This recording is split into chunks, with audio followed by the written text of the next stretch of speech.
কিন্তু আল্লাহ আমাদের থেকে তাকে নিয়ে গেছেন, আমাদের সবাইকে যেতে হবে।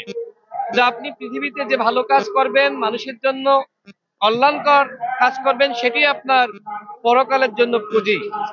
আমি আজকে তার জন্য দোয়া করতে এসেছি, শ্রদ্ধা নিবেদন করেছি, এবং বিশেষ করে আমাদের শহীদ প্রেসিডেন্ট জিয়াউর রহমান, তিনি যে আদর্শিক রাজনীতি বাংলাদেশে শুরু করেছিলেন এবং সেই আদর্শের বার্তাবাহক হিসেবে বেগম খালেদা জিয়া তিনিও রাষ্ট্র গঠনে কাজ করেছেন।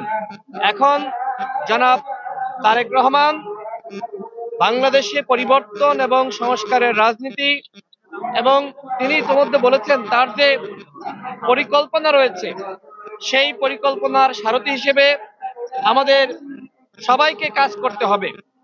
আমরা যদি এই রাষ্ট্র সুন্দরভাবে গঠন করতে পারি, এই রাষ্ট্রে যদি আমরা ন্যায় বিচার, সাম্য, মানবিক মর্যাদা আমরা প্রতিষ্ঠা করতে পারি, তাহলেই আমি মনে করি সাবেক প্রধানমন্ত্রী দেশনেত্রী বেগম খালেদা জিয়ার আত্মা শান্তি পাবে। আমি আজকে আর কথা বাড়াচ্ছি না।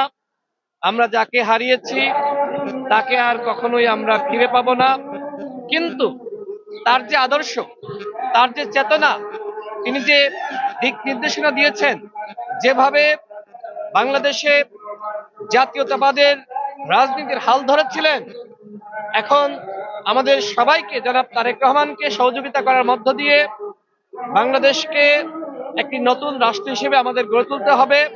এবং 24-এর যে গণ অভ্যুত্থান, এই গণ অভ্যুত্থান পরবর্তী সময়ে সাবেক প্রধানমন্ত্রীর সাথে আমার সাক্ষাৎ করার, কথা বলার সুযোগ হয়েছিল, এবং সশস্ত্র বাহিনী দিবসে সেদিনও তার সাথে সালাম বিনিময় করার সুযোগ হয়েছিল।